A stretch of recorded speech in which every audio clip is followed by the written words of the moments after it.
Svitolina starts 2026 on right foot, wins Auckland for title number 19.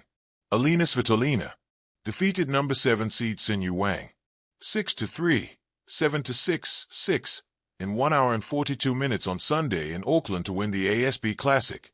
The 31-year-old captured her 19th career title, improving her record in WTA Tour driven by Mercedes-Benz finals to a robust 19-4, a winning percentage just shy of 83%.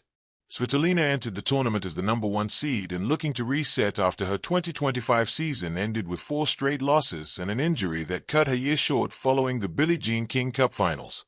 Mission accomplished. She turned that 4-match skid into a 5-match winning streak to open 2026, highlighted by victories over former top 30 player Katie Boulter in the second round and soon-to-be top 30 player Eva Jovic when the rankings update Monday.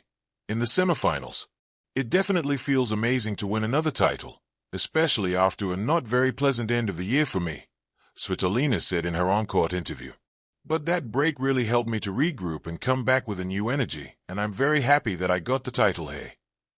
With the victory, Svitolina is projected to rise 1 spot to number 12 in the PIF WTA rankings as she continues to push toward a top 10 return.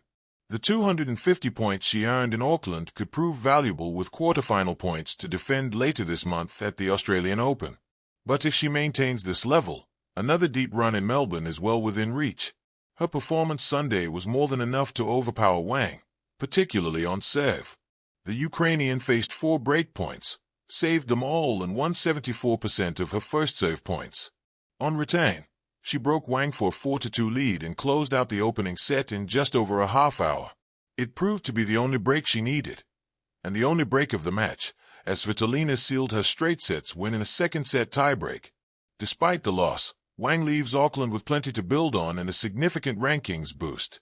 After dropping her opening set of the week to Katie McNally, she rebounded to reach her second career final, a run that included a semifinal win over fan favorite Alexandra Ela. Wang will return to the top 50 at number 43 on Monday, up from number 57 to start the week. The first days of January often arrive quietly, the world still stretching itself awake after the long exhale of the holidays. In Auckland, however, the new year announced itself with the sharp crack of a tennis ball, the salty breeze off the Waitemata Harbour carrying both anticipation and resolve. For Elina Svitolina, 2026 did not begin with hesitation. It began with purpose. Under a pale blue sky that promised summer heat later in the day, Svitolina walked onto the court with the calm assurance of someone who had learned how to listen to her own rhythm. This was not the urgency of youth nor the defiance of comeback. It was something steadier, experience. And by the time the final ball was struck, Auckland had given her more than a trophy. It had given her a statement. Title number 19. From the opening rounds, Svitolina's tennis carried a familiar signature, elastic movement, precise counterpunching, and an intelligence that unfolded point by point. But there was something subtly different this week. She played not as someone searching for form, but as someone refining it. Her footwork was economical, her shot selection patient, her body language composed even when rallies stretched deep into exhaustion.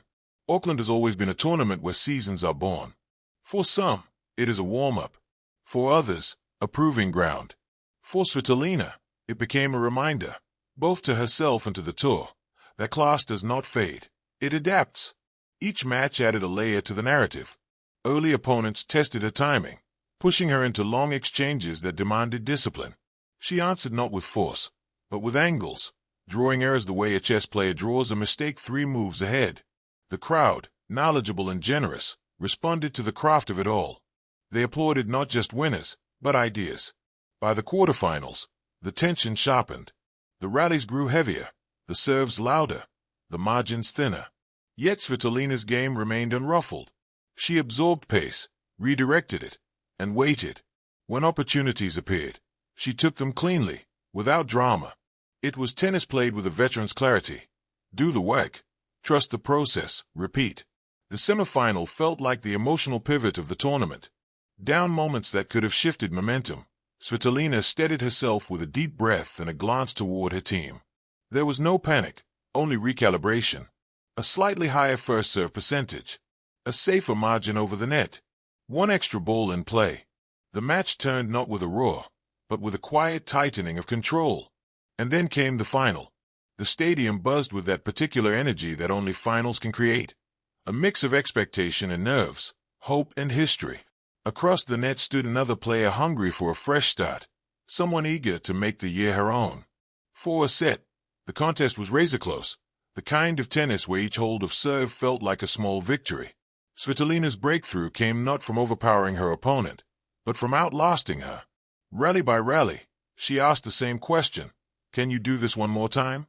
Eventually, the answer wavered. A short ball here, a rushed forehand there, and suddenly, the match tilted. When championship point arrived, it was fittingly unspectacular, a solid return, a neutral exchange, one final forced error. No theatrics, just truth. Svitolina raised her arms, not in disbelief, but in acknowledgement. Another chapter written. Title number 19 sat comfortably within her career arc, neither the first nor the last, but meaningful in its timing. It was a trophy earned at the start of a year that promised challenges, a marker planted early. For younger players, it was a reminder that resilience is not merely surviving setbacks, but learning how to evolve beyond them. For fans, it was reassurance that familiar excellence still had a place in a rapidly changing game. As she lifted the Auckland trophy, the applause carried something warmer than celebration. It carried respect. In the quiet moments afterward, when the court emptied and the sun dipped lower, the significance of the week lingered. Svitolina had not simply won matches, she had set a tone. For herself. For 2026. For a season that now felt wide open. Tennis seasons are long, unpredictable journeys. Injuries happen. Confidence fluctuates. Momentum shifts. But beginnings matter. And in Auckland, Elina Svitolina chose to begin with clarity, patience, and belief.